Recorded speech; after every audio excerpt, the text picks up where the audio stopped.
Olá a todos, nós hoje continuamos o estudo de Nosso Lar, psicografia de Chico Xavier pelo espírito de André Luiz. E vamos iniciar o capítulo 41, que se chama Convocados à Luta, que vai falar aqui um tema bem interessante sobre os bastidores ali em Nosso Lar em relação à Segunda Guerra Mundial.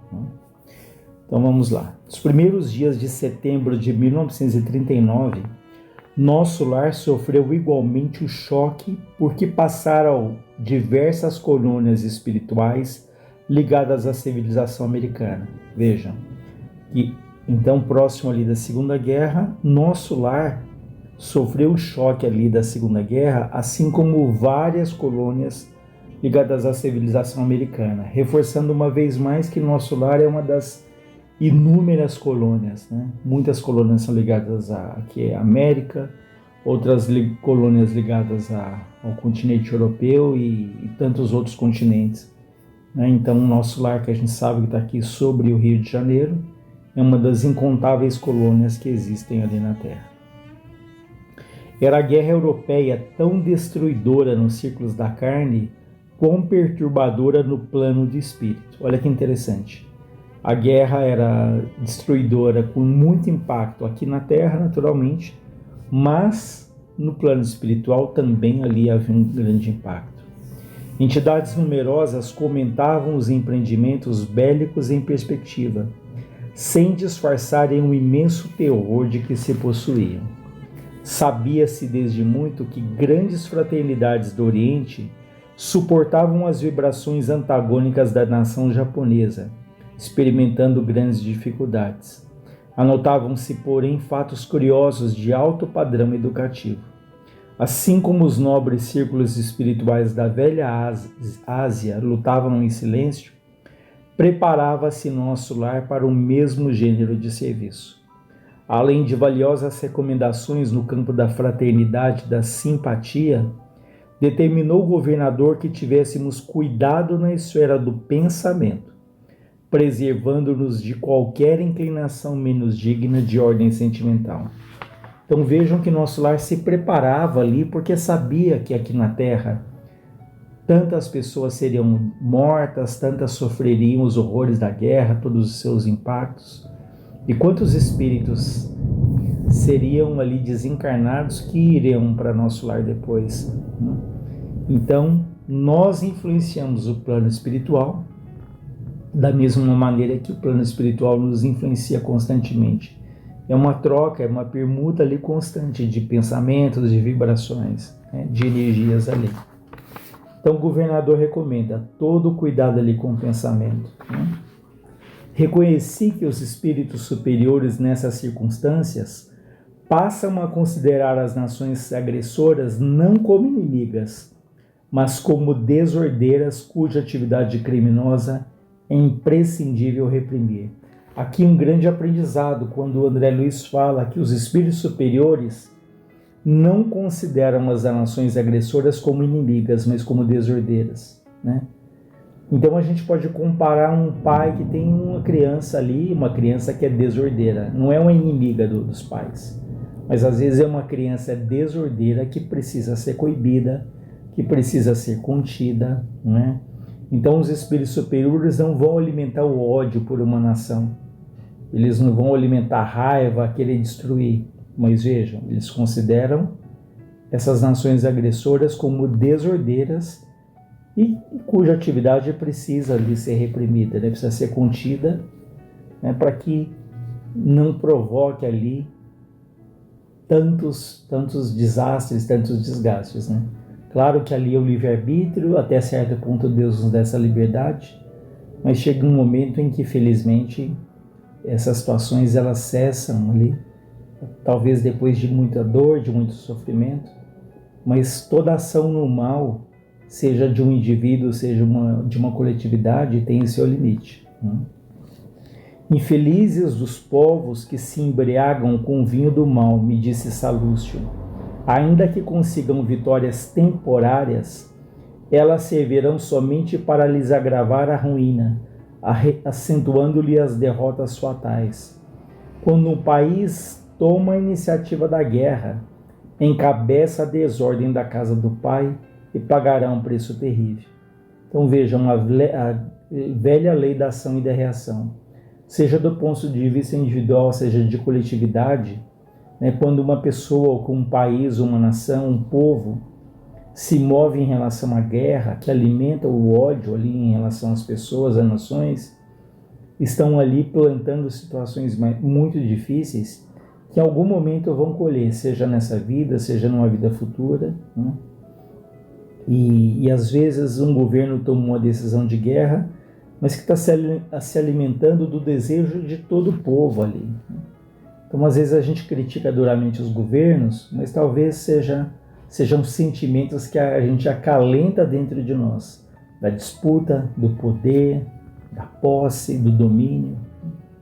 Então, muitas vezes os governos eles refletem a mentalidade ali do povo que habita. Observei então que zonas superiores da vida se voltam em defesa justa, contra os empreendimentos da ignorância e da sombra, congregados para a anarquia e, consequentemente, para a destruição. Esclareceram meus colegas de trabalho que nos acontecimentos dessa natureza, os países agressores convertem-se naturalmente em núcleos poderosos de centralização das forças do mal. Então vejam, os países agressores, eles se convertem em núcleos poderosos de forças do mal. Se as forças se unem, se congregam, compactuam ali nessa fúria insana ali de dominar, de destruir outro povo, né? Sem se precatarem dos perigos imensos, esses povos, com exceção dos espíritos nobres e sábios que eles integram os quadros de serviço, se embriagam ao contato dos elementos de perversão que invocam das camadas sombrias. Coletividades operosas convertem-se em autômatos do crime. Legiões infernais precipitam-se sobre grandes oficinas do progresso comum, transformando-as em campo de perversidade e de horror. Mas enquanto os bandos escuros se apoderam da mente dos agressores, os agrupamentos espirituais da vida nobre se movimentam em auxílio dos agredidos. Então é uma luta literal ali do bem e do mal, né? Se há tantos espíritos que se congregam pelo pensamento, pela ação, pelo movimento no mal, do outro lado há muitos espíritos ali trabalhando pela paz, ajudando aqueles que são agredidos, que são mortos, que são feridos, né? Então o auxílio espiritual é muito grande, de caravanas, de falanges de espíritos do bem que trabalham ali para a sustentação da paz. Se devemos lastimar a criatura em oposição à lei do bem com mais propriedade, devemos lamentar o povo que esqueceu a justiça. Logo após os primeiros dias que assinalaram as primeiras bombas na terra polonesa, eu me encontrava ao entardecer nas câmeras de retificação junto de Tobias e Narcisa, quando o inesquecível clarim se fez ouvir por mais de um quarto de hora. Profunda emoção invadiu a todos. Então André Luiz ali no início da guerra, ele ouve um clarim, né? Um clarim ali de um instrumento que era como se fosse um sinal, um aviso coletivo ali em nosso lar. E a Narcisa diz bondosamente, é a convocação superior aos serviços de socorro à terra. Então vejam, como se fosse uma convocação coletiva se preparando para socorrer aquilo que estava acontecendo na terra e que iria se agravar ali com o tempo. Temos o sinal de que a guerra prosseguirá, disse Tobias, com terríveis tormentos para o espírito humano. Apesar da distância, toda a vida psíquica americana teve na Europa sua origem. Temos grande trabalho em preservar o novo mundo. A clarinada fazia-se ouvir com modulações estranhas e imponentes. Notei que profundo silêncio caiu sobre todo o ministério da regeneração. Então aquela convocação ali, o clarim tocando, né, causou uma comoção ali, um silêncio muito grande, né, na regeneração. Atento à minha atitude de angustiosa expectativa, Tobias informou: quando soou o clarim de alerta em nome do Senhor, precisamos fazer calar os ouvidos de baixo, para que o apelo se grave em nossos corações. Quando o misterioso instrumento desferiu a última nota, fomos ao grande parque a fim de observar o céu. Profundamente comovido, vi inúmeros pontos luminosos, parecendo pequenos focos resplandecentes e longínquos, a librarem-se no firmamento. Este clarim, disse Tobias igualmente emocionado, é utilizado por espíritos vigilantes de elevada expressão hierárquica. Então vejam, espíritos bem elevados são aqueles encarregados desse sinal ali, né? De tocar ali aquele clarim, que era um aviso coletivo. Tobias confiou a Narcisa certas atividades. Regressando ao interior das câmeras, tive a atenção atraída para enormes rumores provenientes das zonas mais altas da colônia, onde se localizam as vias públicas. Tobias confiou a Narcisa certas atividades de importância junto aos doentes e me convidou a sair para observar o movimento popular. Chegando aos pavimentos superiores, de onde nos poderíamos encaminhar à Praça da Governadoria, notamos intenso movimento em todos os setores. Identificando-me o espanto natural, o companheiro explicou. Esses grupos enormes, se dirigem ao Ministério da Comunicação à procura de notícias.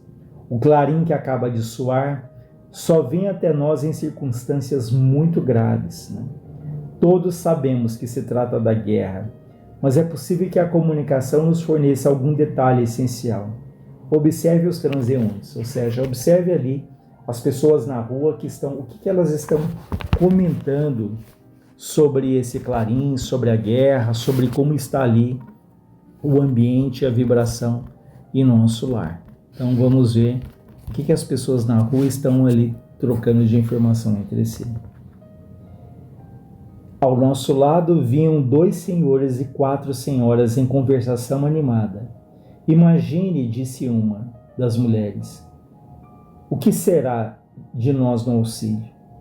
Há muitos meses consecutivos, o movimento de súplicas tem sido extraordinário. Experimentamos justa dificuldade para atender a todos os deveres.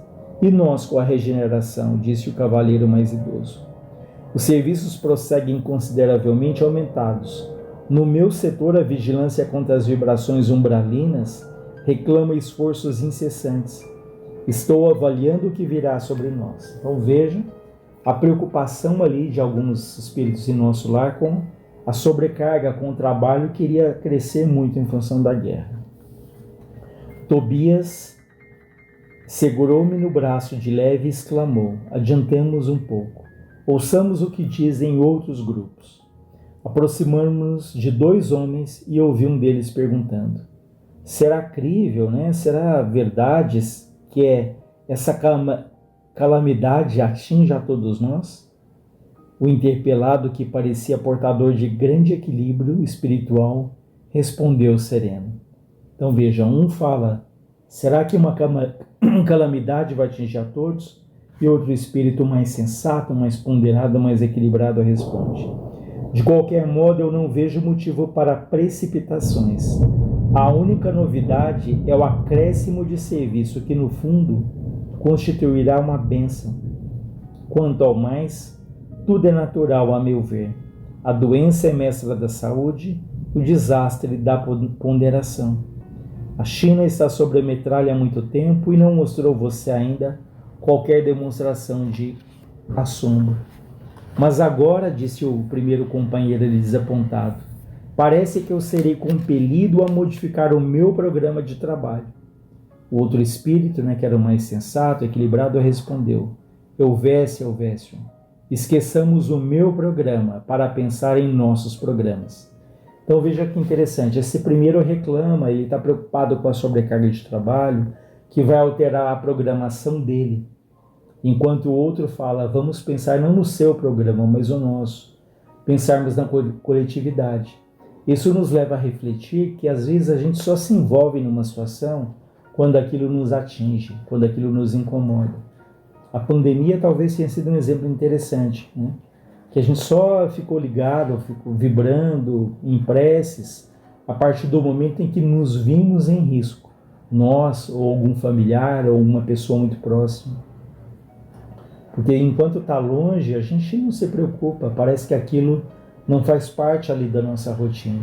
É claro que a gente não deve ficar sofrendo pelo outro o tempo inteiro, mas a gente também não pode correr o risco do outro extremo de sermos indiferentes. Quantas pessoas, por exemplo, em São Paulo, estão nas ruas, estão com fome, estão doentes, e quantos são absolutamente negligenciados, são pessoas invisíveis aos nossos olhos. A gente passa como se essas pessoas não existissem, a gente não ajuda, não se preocupa, não faz uma prece, não parar para pensar que ali é uma pessoa que tem os seus sonhos, que quantos têm uma família que nem sabe onde estão, enfim, para que a gente não seja ali indiferente, né? E esse primeiro reclamava e falava, poxa, mas agora vai impactar o meu programa, né? Mas a gente tem que começar a pensar que somos ali companheiros, né? Que vivemos numa coletividade, que podemos ajudar assim como precisamos da ajuda de tantos ali que encontramos ao longo da vida. Atendendo ao novo gesto de Tobias, que me pedia a atenção, observei 3 senhoras que iam na mesma direção à nossa esquerda, verificando que o pitoresco não faltava, igualmente ali naquele crepúsculo de inquietação. A questão me impressiona de sobremaneira, dizia a mais moça, porque Everardo não deve regressar do mundo agora. Mas a guerra, disse uma das companheiras, ao que me parece não alcançará a península. Portugal está muito longe do teatro dos acontecimentos. Entretanto, indagou a outra componente do trio, por que semelhante preocupação? Se Everardo viesse, que aconteceria? Receio, esclareceu a mais jovem, que ele me procure na qualidade de esposa. Eu não poderia suportá-lo. Ele é muito ignorante, de algum modo me submeteria a novas crueldades. Vejam, uma mulher em nosso lar preocupado que se o marido desencarnasse, porque o marido estava na terra, ela estava em nosso lar, e ela pensando, poxa, se ele desencarnar, ele vai vir aqui me procurar como esposa. E pelo que a gente entende aqui, né, ela na terra ele cometeu crueldades com ela e ela tinha medo que ele desencarnando ele fosse procurá-la ali de novo na condição de esposa, né? E a outra diz, tola que és, esquecesses que Everardo será barrado pelo umbral ou coisa pior? Ou seja, se ele cometeu tantos atos de crueldade, ele não vai chegar ali automaticamente no nosso lar, né? Ele vai ter ali o seu caminho de regeneração, de resgate, e uma das companheiras diz, olha, provavelmente ele vai ser barrado ali no umbral, né? Vai ficar lá algum tempo. Tobias sorriu e informou, ela teme a liberação de um marido imprudente e perverso. Então vejam, tudo isso aqui o André Luiz acompanhando com Tobias, vários grupos que estavam comentando qual a influência que a guerra aqui na Terra estava tendo ali em nosso lar. Decorridos longos minutos em que observávamos a multidão espiritual, atingimos o Ministério da Comunicação, detendo-nos ante os enormes edifícios consagrados ao trabalho informativo. Milhares de entidades se acotovelavam aflitamente. Todos queriam informações e esclarecimentos. Impossível, porém, um acordo geral. Extremamente surpreendido com um vozerio enorme, vi que alguém subira a uma sacada de grande altura, pedindo, a atenção popular. Era um velho de aspecto imponente, anunciando que dentro de 10 minutos far-se-á ouvir um apelo do governador. É o ministro Esperidião, informou Tobias, atendendo minha curiosidade. Então vejam, o ministro Esperidião anuncia que em breve o governador iria fazer ali um pronunciamento. Serenado o barulho, daí a momentos ouviu-se a voz do próprio governador por intermédio de numerosos alto-falantes. Irmãos de nosso lar, não vos entregueis a distúrbios do pensamento ou da palavra. A aflição não constrói, ansiedade não edifica. Saibamos ser dignos do clarim do Senhor, atendendo-lhe à vontade divina no trabalho silencioso em nossos postos. Então veja, o governador alerta: cuidado com a aflição, cuidado com o medo, cuidado com a ansiedade, porque a aflição não constrói, a ansiedade não edifica, né? Então isso para nós é um aprendizado também, quanto sofremos, muitas vezes por medo, por aflição, e de coisas que nem chegam a acontecer, algumas acontecem sem aquele impacto que a gente ali esperou, e algumas sim vão acontecer porque fazem parte do nosso crescimento, né? Mas quantas aflições são as chamadas aflições vazias, em que sofremos muito mais pelo medo do que propriamente pelo fato em si, que, como foi dito, às vezes nem chega a se concretizar, nem chega a acontecer. Aquela voz clara e veemente do governador, de quem falava com autoridade e amor, operou singular efeito na multidão. No curto espaço de 1 hora, toda a colônia regressava à serenidade habitual. Então vejam, a autoridade moral, a condição desse governador, que ali fala e consegue restituir a calma ali no nosso lar.